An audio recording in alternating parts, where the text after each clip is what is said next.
Hi everyone, I'm Russ Hamilton. I'm a retired sergeant with the California Department of Corrections and Rehabilitation.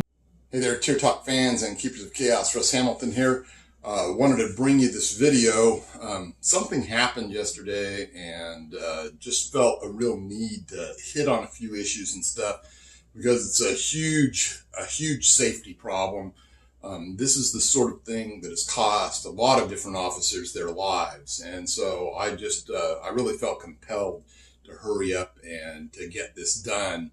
We can do everything 100% perfect and still get killed in this line of work.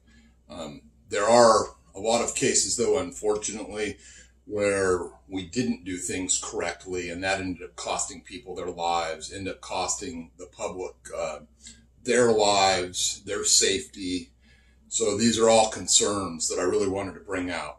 So this and the things that I'm about to mention, this is not meant to cast aspersions on any particular department. It's not meant to cast aspersions on any particular, officers or correctional personnel or any of that thing.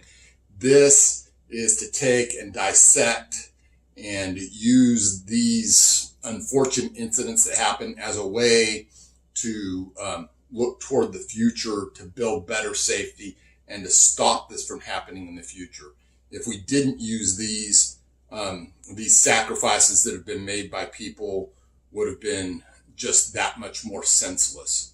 So that's not what I'm trying to do. I'm not trying to, point fingers or any of that thing. I'm just going to call attention to some things that have happened in the past.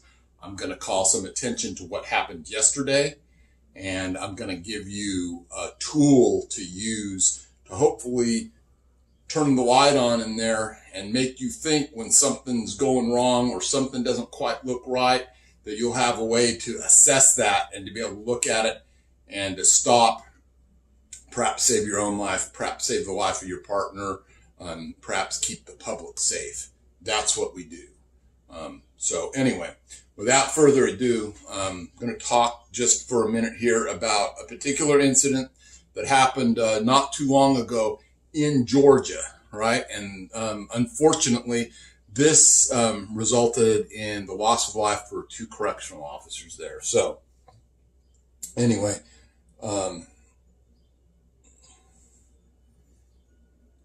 just starting with these first 2, this was the death of Sergeant Christopher James Monica and Sergeant Curtis Bernard Ballou. The officers were transporting 33 prisoners between Hancock State Prison and Georgia Diagnostic and Classification Prison at approximately 5:45 a.m. 2 of the inmates attacked the officers as the transport bus drove along Route 16 between Eatonton and Sparta. One of the inmates was able to disarm one of the officers and then shot them both. The prisoners stole both officers' service weapons and carjacked a passing car before fleeing. Both subjects fled the scene and remained at large for several days. On June 15, 2017, they were captured in Rutherford County, Tennessee, following a vehicle pursuit in which they fired at 2 deputies. The men fled to a nearby home in an attempt to steal another vehicle, but were captured by the owner and a neighbor who held them at gunpoint until responding officers took them into custody. So anyway, here we have, a horrible incident with loss of life of these 2 officers. It ended up that it could have been much worse.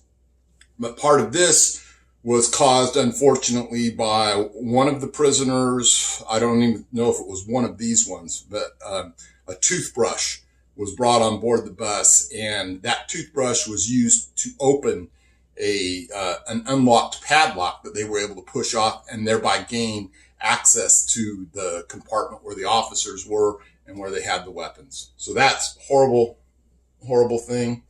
Then the other one that I want to point out, this one happened in Nebraska, and Deputy Sheriff Mark Burbridge was shot and killed at the Pottawatomie County Jail in Council Bluffs as he and another deputy returned 2 inmates to the jail after a court appearance.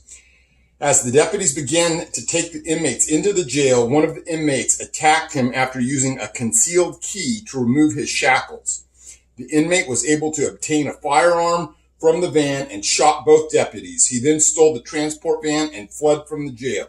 He shot a citizen nearby when he attempted to carjack the man. He then abducted another citizen and forced her to drive him from the scene in her vehicle. The subject was located by Omaha, Nebraska police officers, and after releasing the woman, he was taken into custody following a high-speed pursuit and charged with numerous felonies related to the carjacking and weapons possession. The man had just been sentenced to 55 years in prison after pleading guilty to murder. On August 15, 2017, the man was sentenced to life in prison for Deputy Burbridge's murder and related charges. Deputy Burbridge had served with the Pottawatomie County Sheriff's Office for 12 years. So there we have two horrible instances of transports gone terribly wrong. And these were perhaps not, I'm not going to go into a bunch of judgments here. Perhaps they could have been prevented by just being more aware and more on top of the game. The first one, certainly with the Georgia corrections officers, it seems like that's almost a no-brainer that it could have been prevented just by locking that padlock. So we look back at these two incidents, and then I want to talk about an incident that happened yesterday. And fortunately, in this incident, no loss of life took place. But it could have been really, really close. Really, really close. So these two officers out in California, they had an inmate in their custody. They had him at a hospital there. And this inmate had not one, but two handcuff keys on him. That's what I'm being told. Supposedly the inmate at some point during the transport, and all part of this is conjecture. Part of it's some people telling me some things behind the scenes. So I don't know how accurate necessarily all of it is at this point. Supposedly he asked for a blanket and covered himself up and managed to use these keys to get loose. He threw the blanket supposedly at these two officers and made it to the outside. Fortunately, California Highway Patrol happened to be pulling up at that point for something completely unrelated and was able to help stop this escape. But it could have been much worse. What if he had managed to get one of these officers' weapons? What if someone had been helping him and they were there with weapons? Any number of things. So thankfully, no lives lost yesterday. So that brings us to the mental part of this game that we have to play every single day. And you have to be that much sharper every single time you go out on a transport because there's so many things that can go wrong. So if we do everything right, we can still die, as I said at the beginning of this. So keeping that in mind and trying to give you guys a tool to use to be on top of your game, to think about these things, think of a three-legged stool, all right? I'm going to give you a little acronym here, all right? SOSA. So think of Sammy Sosa, right? S-O-S-A, all right? So S is for searches, right? O is for observation, the things you see around you, looking at your inmate, those things, all right? And then S-A, situational awareness, the things that are happening as they happen. If you look at everything that happens on a transport through that lens of SOSA and you're constantly on top of your game, you can make it out safely. You can maybe save your life, that of your partner, keep the public safe. That's what we do, primarily, especially keeping that public safe, all right? So just going through that and talking about, where we start off with in a transport, I'm just going to give you a few little pointers to just think about how you can take this lens of SOSA and apply them. The first one, of course, is when you're getting ready to take that guy out and you're doing your search, do your search right. All right. What is it that you're doing? What is it you're accomplishing? And be thinking about it. Okay. What is your situational awareness on the search? Not just doing it right, but making sure of things like, don't allow him to bring any of the clothing that he's got with him. Something could have been hidden, something that could be missed. All right. Outfit him with a brand new pair of everything you've got going. That's part of situational awareness, all right? Just make it that much harder in case you have made a screw up, right? So start with the search. Make sure you do the search correctly. Make sure you run, the wand on them, whatever your facility or your department requires. And then take it beyond that if you possibly can, if you have some extra technology or some extra little thing that you like to do for yourself just to make extra sure. All right. So then you're running out there with your inmate to, it can be, a courthouse. It could be a hospital, what have you. Observation. All right. That's the O of this thing. So you are inbound on the hospital, and hopefully you know which door you're going in and all that. As you approach, you want to observe. You want to go by it, not directly at first, so you can see what's going on in that parking lot if you possibly can. Then when you come back and circle around to look at where you're going to park and where that door is and what your approach is to this area and stuff, you want to be cognizant of what's going on. Going down the road or when you're approaching the hospital, this is not the time to be, dialing in something on the radio, to be listening to music, or to be, texting away on your cell phone or whatever. Head on a swivel, people. Be living in the present here and now. You should always, besides observing that parking lot, observing your approach, observing your path on the way in and all that, this whole time you should have been observing that inmate, watching what he's doing in that back seat. You have to be aware. You can't let your guard down. That is complacency. I've done stuff on complacency. I hope some of you have seen it. I'm going to post some more of it up again. So we can go through all that again as well too. So after you get to your destination and you're all parked and everything, all right, it's time to do what again? It's time to once again observe. All right. And you're also going to, on top of that observing, you're going to be in your situational awareness, and you're also going to do some very quick, easy searches. Before you ever get that inmate out of the car, what are you going to do? Hey, dude, show me your hands. Show me your shackles. All right. You should have been watching him this whole time, but just in case, you want to make sure that everything is hunky-dory, right? All right. Make sure that he hasn't had a chance to loosen anything, to pry anything open. Did he at any time, maybe while you weren't looking or couldn't look, did he undo his seatbelt? Is he using that as a pry bar on those things? Be aware. So make him show you everything, right? So now you've done that visual inspection, but he's still in the car, right? So you're going to open that door and get ready to do your physical inspection of that stuff. Again, this is another observation, situational awareness, and a search and stuff. And you open that. You know what? If suddenly you're smelling some reeking going on because this guy has shit his pants, what are you going to do? Well, if you've got a caged vehicle, you're making sure he doesn't get out. You're going to close that vehicle up and you're going straight back to your joint. I hope that's what you're doing. Yeah, you might take some flack for it, but you know what? Live to do this again another day. Something's going on with that inmate. All right. We should all be cognizant of what can happen. It's not the time to start messing around there. You don't know if he's trying to get out of his shackles because he's shit a handcuff key out, and maybe he's got some homies that he's managed to get a hold of through a cell phone back at the joint.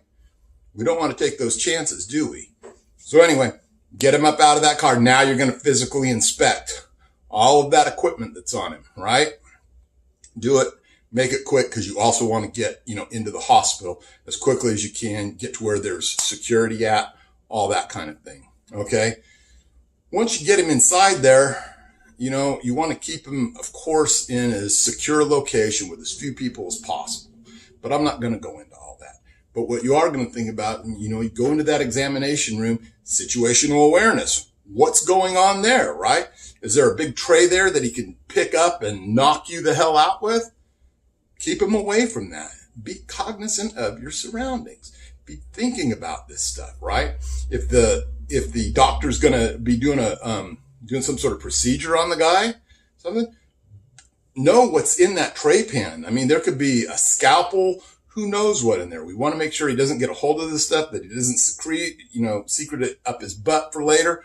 We also want to make sure that he doesn't get a hold of it and that he's able to use it. If you're having to change out the restraints because he's going into an MRI, know what your policies, know what your procedures, know the safest way to do it. Just be thinking of all these things, Don't let things slide. Don't just assume, well, we've been doing it this way. Make sure you're doing it the safe way, the right way. All along through the whole thing, SOSA, S-O-S-A, searches, observation, situational awareness. Every time the inmate changes position from a couch to an exam table to getting ready to lead him out the door, you should be doing another pat down search. You should always be going over what's going on. You don't know, right? Recognize what the dangers are. Recognize the way things unfold. Recognize the way things happen. Always through that lens of SOSA, searches, observation, situational awareness. Searches, observation, situational awareness. It's that three-legged stool. That three-legged stool gives you a firm foundation and base for everything that you're going to do on a transport. There's no lens that you can't look through that doesn't have 1, 2, or 3 of those things that you need to be recognizing and looking at. I don't want to see anyone else die by missing a handcuff key. But this thing, if you're on top of things and somehow this inmate did get a handcuff key, maybe he managed to get it up there, maybe your metal detector didn't get it, maybe it's a plastic one, right? Still, if your guy, if the passenger officer is looking back over his shoulder constantly enough, that inmate is not going to have the chance to get that key. Even if he does, when you get to the hospital or wherever it is you're going with him and you're looking and making sure that all your restraint gear is good. All your restraint gear is good. It's intact. Nothing's been monkeyed with, and you haven't given him a chance to even monkey with it. Doing all those things keeps you safe, keeps your partner safe, keeps the public safe, right? There is no time and place to be wandering in your own thoughts about what you're going to be doing later that day, about the ball game or the barbecue, or you're going over to your girlfriend's house. Live in the here and now. SOSA, right? Searches, observation, situational awareness. Every single second of that transport. All right. I don't know how I can, say anything more about it. Just be aware and be wary of what's in your area around you, no matter what it is. Always be thinking, what could this inmate be doing to knock me out, to get away, to grab my partner's gun? Anyway, I hope everyone will take this to heart. I hope everyone will realize the spirit in which this is meant. I want to see everyone stay alive. If anytime you want to go and Google this stuff about hidden handcuff keys or inmates getting away and killing people in the process and stuff, there's far too many of them out there. There's more instances than I could shake a stick at. These were 2 I pulled off of Google in about 10 seconds when I was getting ready to do this. So, you know what? Stay aware. All right? SOSA, searches, observation, situational awareness. Anyway, everyone, other than that, I hope everyone's staying safe, having a good day. If you're out there working, having a safe shift. If you're doing a transport, be extra aware. Talk about these things with your partner. Rehearse them in your head.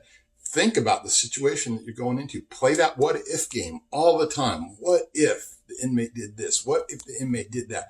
What if I saw some guys that I wasn't sure of? What if? Constantly on that what if, guys. All right. Take care, everyone, and we'll catch you. And I'm going to send this up so Anthony can do some of his super duper fancy editing. And hope this turns out good. Thanks, guys. Bye.